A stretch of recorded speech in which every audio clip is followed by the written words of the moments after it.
For more on the situation in Egypt, let's cross live to our correspondent Robert Nagila in Cairo. Robert, what's the latest you've got on the situation there? Well, curfew has lifted by about 15 minutes now, and from our studios here overlooking Tahrir Square, it's a very peaceful image that greets you this morning. However, I can tell you that Cairo, the capital, and the rest of the country are gearing up for more protests from the Muslim Brotherhood, who've urged their supporters to come out onto the streets every day of this week to protest the ouster of President Mohamed Morsi.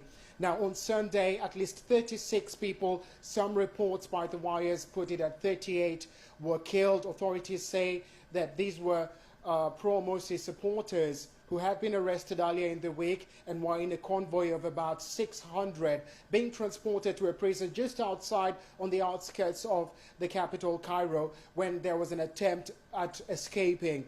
Now, state TV says that there was a firefight, that there were gunmen involved. However, authorities are now saying that they took hostage one of the prison officials, held him hostage, and as the security officers on the ground attempted to rescue him, then this incident occurred, and they say that it was through inhalation of tear gas. So we also have reports that Sunday morning, there are about 300 pro-Morsi, or rather Muslim Brotherhood officials were arrested across Egypt. Now, this has been an ongoing crackdown since we witnessed these violent clashes last week. Now, it does appear that what the military are trying to do is to break off the leadership from the rest of the body so that to basically stave off the protests. But Robert, any idea on how the interim government will deal with the Muslim Brotherhood?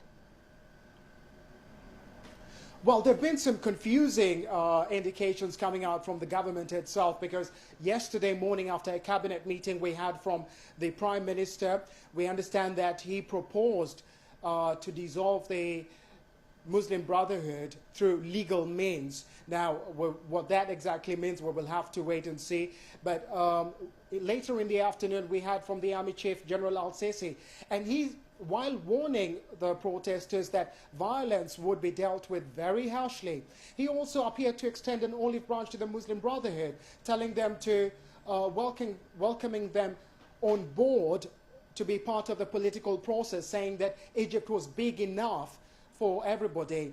So some confusing indicators here. However, some analysts are pointing out that if the Prime Minister's plan does go through to dissolve the Muslim Brotherhood, then what you will find is you will see them go underground again.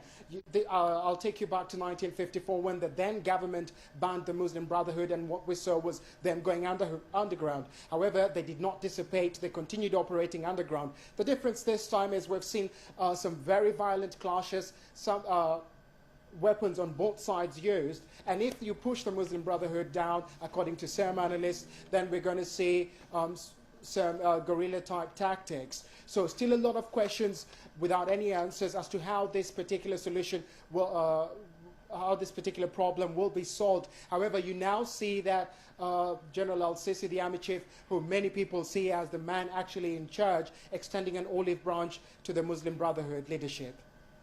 Thank you very much indeed, our correspondent Robert Nagila in Cairo.